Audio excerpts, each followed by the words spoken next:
नमस्कार, मैं खुशी और आप देख रहे हैं यूपी न्यूज़ 24। आइए नजर डालते हैं आज की बड़ी खबर पर। अब हिंदी को अंतर्राष्ट्रीय भाषा बनाने का समय आ गया है। एक कार्यक्रम में बोले अमित शाह। हिंदी दिवस के अवसर पर गृह व सहकारिता मंत्री अमित शाह ने हिंदी को एक अंतर्राष्ट्रीय भाषा के रूप में विकसित करने के लिए प्रतिबद्धता जताई। उन्होंने कहा कि हिंदी अंतर्राष्ट्रीय भाषा बनने की दिशा में आगे बढ़ रही है। उनके अनुसार हिंदी संयुक्त राष्ट्र की भाषा बनने के साथ ही 10 से अधिक देशों की द्वितीय भाषा बन चुकी है। सभी भारतीय भाषाओं की सुरक्षा का केंद्र बनेगा। उन्होंने कहा कि हिंदी शब्द सिंधु शब्दकोश तैयार किया जा रहा है और अगले 5 साल में यह दुनिया का सबसे बड़ा शब्दकोश होगा। इस अवसर पर शाह ने भारतीय भाषा अनुभाग का शुभारंभ किया। शाह ने कहा कि आने वाले समय में यह सभी भारतीय भाषाओं की सुरक्षा का केंद्र बनेगा। अमित शाह ने साफ किया कि हिंदी और स्थानीय भाषाओं के बीच कभी प्रतिस्पर्धा नहीं हो सकती, वे एक दूसरे की पूरक हैं।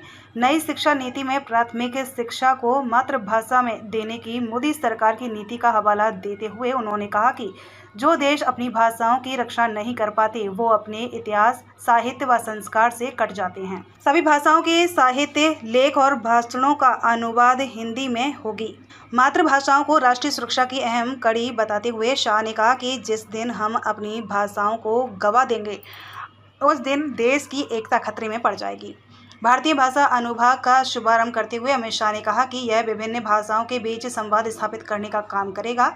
इसके तहत हिंदी की किसी भी लेख, भाषण या पत्र में भावानुवाद देश की सभी भाषाओं में किया जाएगा और इसी प्रकार देश की सभी भाषाओं के साहित्य, लेख और भाषणों का अनुवाद हिंदी में होगी। उन्होंने कहा कि हिंदी शब्द सिंधु शब्दकोश में सभी भारतीय भाषाओं के शब्दों को समाहित किया जा रहा है।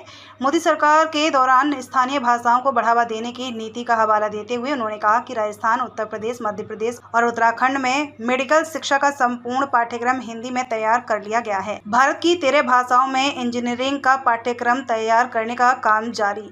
इसी तरह से भारत की 13 भाषाओं में इंजीनियरिंग का पाठ्यक्रम तैयार करने का काम जारी है। उन्होंने भरोसा जताया कि आने वाले दिनों में हिंदी अनुसंधान की भी भाषा होगी। राजभाषा की हीरक जयंती के अवसर पर अमित शाह ने स्मारक डाक टिकट और स्मारक सिक्के का भी लोकार्पण किया। इस अवसर पर उन्होंने राजभाषा गौरव और राजभाषा कीर्ति पुरस्कार भी प्रदान किया। प्रिय देशवासियों, आप सभी को हिंदी दिवस की हार्दिक शुभकामनाएं।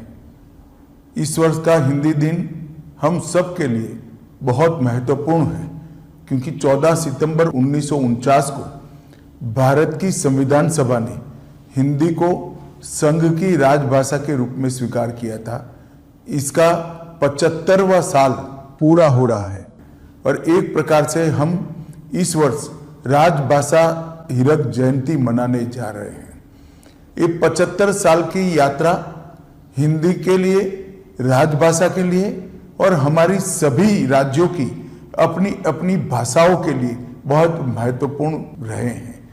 हिंदी ने कई उतार चढ़ाव देखे हैं, परंतु आज मैं इस मकाम पर खड़े रहकर निश्चित रूप से कह सकता हूं कि हिंदी और किसी स्थानीय भाषा के बीच में कोई स्पर्धा नहीं है। हिंदी एक प्रकार से सभी स्थानीय भाषाओं की सखी है, एक दूसरे के दो पूरक है। चाहे गुजराती हो, मराठी हो, तेलुगु हो, मलयालम हो, तमिल हो या बांग्ला हो, हर भाषा हिंदी को मजबूती देती है, हिंदी हर भाषा को मजबूती देती है। मोदी जी के नेतृत्व में हिंदी को और स्थानीय भाषाओं को मजबूत करने के लिए ढेर सारा काम हुआ है। खबरों में अब तक के लिए बस इतना ही। फिर होगी आपसे मुलाकात ऐसी ही एक और बड़ी खबर के साथ।